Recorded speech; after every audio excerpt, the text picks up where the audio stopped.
eu quero saber como que está essa questão dentro do clã Bolsonaro e os aliados, como que eles veem essa possibilidade de Bolsonaro ficar inelegível ou de uma eventual prisão, o que é mais factível lá, e mais, se realmente esses três nomes aí, mais do que Michele, estão mais em alta para uma eventual substituição a Bolsonaro. Acho que é precipitado, sabe, ainda falar em prisão, tá? O que eu escuto muito é no sentido de uma cautela em torno disso, justamente porque tem muita coisa em andamento, investigação em andamento, e tem uma leitura de que se prender o Bolsonaro num cenário, né, assim, instável, de poucas provas, de um processo duvidoso, isso vai piorar e agravar essa situação. Então, esse bastidor dentro do Supremo Tribunal Federal, por exemplo, existe de bastante cautela, e também até dentro da própria Polícia Federal, assim, de cautela em torno dessa ideia de prisão, é uma coisa bastante distante. Já do ponto de vista do cenário eleitoral, enfim, é um pouco ali o Marcos Pereira advogando em causa própria, né? Assim, falando do candidato dele, entendeu?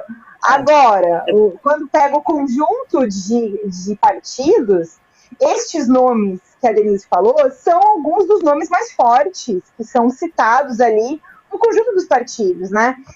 No Republicanos, no PP, no PL, esses são nomes que estão ali rodando. Agora, Michele Bolsonaro, eu acho que já até falei isso aqui na última vez que a gente foi, quando ela foi para os Estados Unidos, eu, pessoalmente, nunca ouvi da cúpula do PL o nome da Michele como candidata presidencial.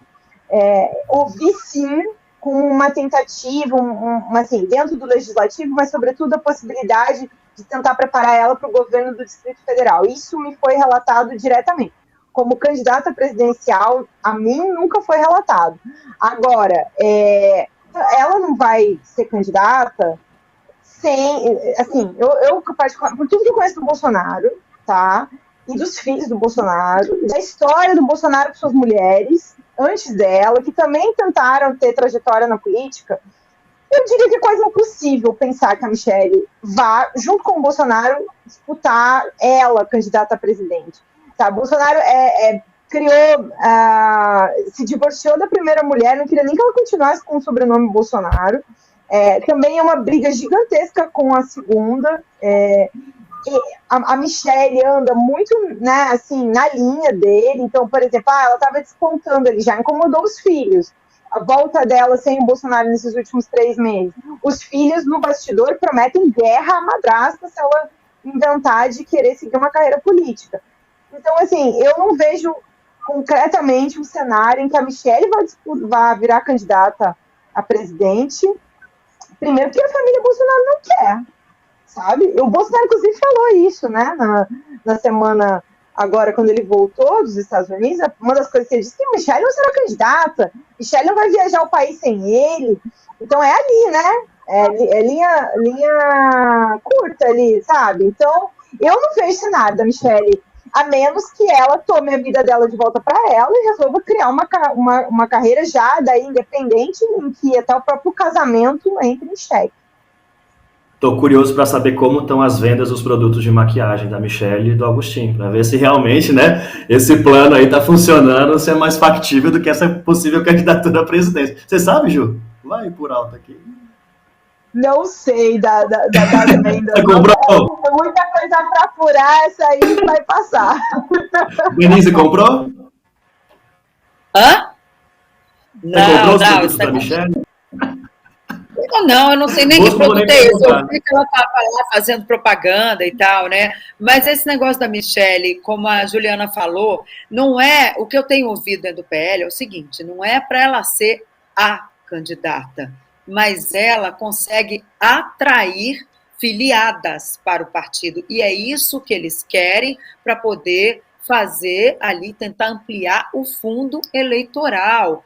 Eles querem mais mulheres disputando, especialmente candidatas a deputadas federais, e ali, nesse quesito, a Michele é considerada peça-chave para esse projeto do PL. Agora, o Marcos Pereira, ele ainda falou, viu, Juliana, você conversa muito com ele, que eu sei, ele falou o seguinte, assim, olha, agora, o meu plano A é o Tarcísio, que é do Republicanos, mas se a população de São Paulo, do estado de São Paulo, nas pesquisas, disser que não quer o Tarcísio de Freitas como candidato a presidente, ele vai ser candidato a governador de São Paulo, porque todos que saíram do governo de São Paulo com possibilidade de reeleição e foram tentar aí uma carreira para a presidência da República, todos deram com os burros na água. Portanto, a ideia ali é, cada um no seu quadrado, se a população quiser que ele seja candidato à reeleição,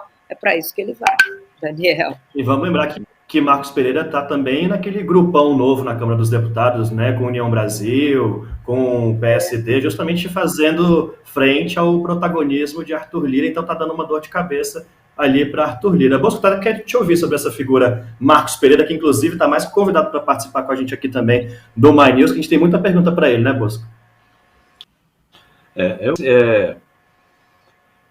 Bom, sem dúvida esse bloco vai ter uma certa, quer dizer, foi criado para ter uma autonomia em relação ao Lira, não é? Eu acho que isso é resultado também, eu acho que o parlamento está passando por uma espécie de reconfiguração e muitos ajustes relativos em função dos efeitos das regras eleitorais que vigoraram nas eleições passadas. Você vê que nós temos hoje, somando federação, bloco, isso, mais aquilo, o número de bancadas no Congresso são 13. Para um país que já teve 30 e tantos partidos, alguns com um único dono e tal, isso é uma mudança não só muito grande, como muito positiva. E agora vem esses ajustes, né? Porque tem a convivência de gente que veio de outro partido, por uma legenda maior, porque não alcançava a consciência eleitoral. E nós estamos assistindo a esses ajustes todos.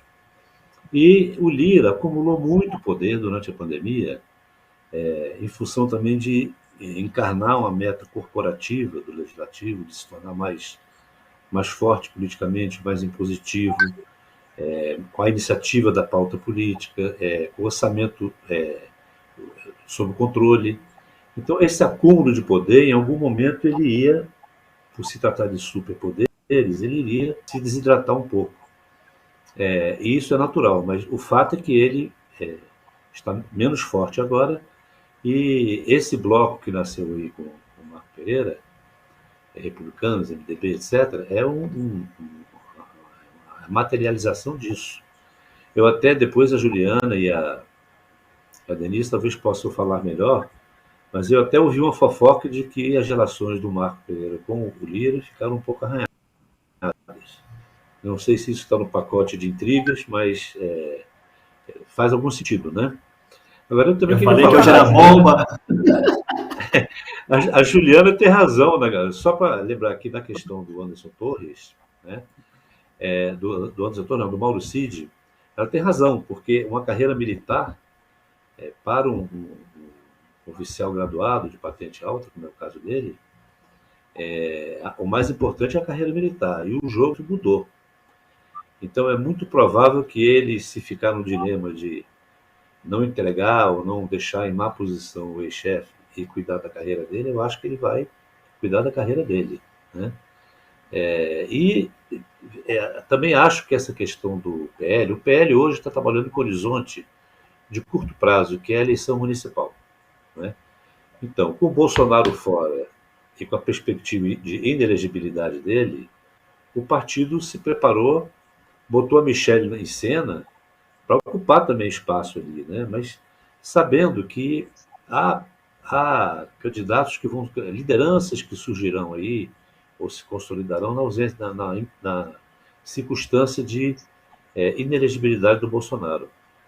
Não sei se será o Tarcísio o candidato forte, porque é governador de São Paulo, mas o próprio Kassab já disse, inclusive num programa aqui do My News com a gente, que para ele